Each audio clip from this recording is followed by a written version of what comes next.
from House Law Enforcement, Congresswoman Cammack. So you heard that Democrat senator saying crime is overblown in D.C., really? Come on, Liz, you and I both know better, and anybody who's been to our nation's capital in the last couple of years knows that that is a lie. In fact, it's gotten so bad that when people come up from our districts to visit their nation's capital, we have to arrange Ubers and Lyfts and taxis for them, because if they're walking more than 2 blocks, there's a fear that they could get mugged. This is a very real threat, and it's not just petty crime. It is not just theft. It's violent crime. We've had members of Congress that have had guns pulled on them and carjacked. We have had members of Congress who have been assaulted. It should not be the case in our nation's capital, or any community in America for that matter. But this is what happens when you have no cash bail and soft on crime policies. Yeah. This is the direct result. It's normalizing crime. So what's going on in our country? We had this story here in Flushing, Queens, right here in New York. Locals are trying to chase out squatters out of her home, but police arrested the homeowner because she had changed the locks to get them out. And we're also tracking this: home invasion robbery gangs in at least 5 states: Illinois, California, Michigan, Massachusetts, and Georgia. Yeah. No, when you think about this, Liz, this is crazy. You think about private property rights, a fundamental tenet of the 5th Amendment of our nation's Constitution. And here we have a government that is essentially saying, no, if they're in your property, you have to go prove that it's your property. And of course, we know that in some of these blue states and cities, the soft on crime, the no cash bail, the no prosecutions, there's no consequences. So we're only going to see more of this as time marches on, because again, no one is wanting to uphold the law. You can't be a nation of law and order if you're not willing to uphold it.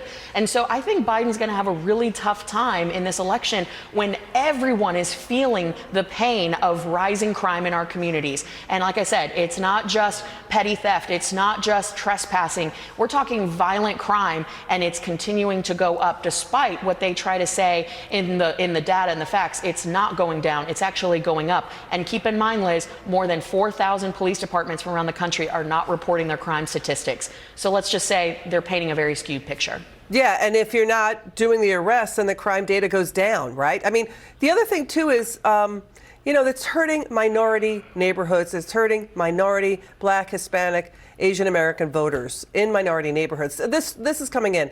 California has a new law. It stops police departments from posting mugshots of non-violent suspects on social media starting this year. So the Murrieta Police Department outside San Diego now posts photos of suspects with Lego heads.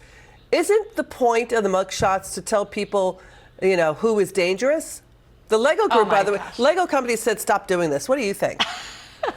I mean, I did read the statement from that police department, and it's laughable. And as we would say in the South, oh, bless their hearts. My goodness, they said that they are committed to transparency, except for when it comes to publishing the photos of those that have been arrested for crimes.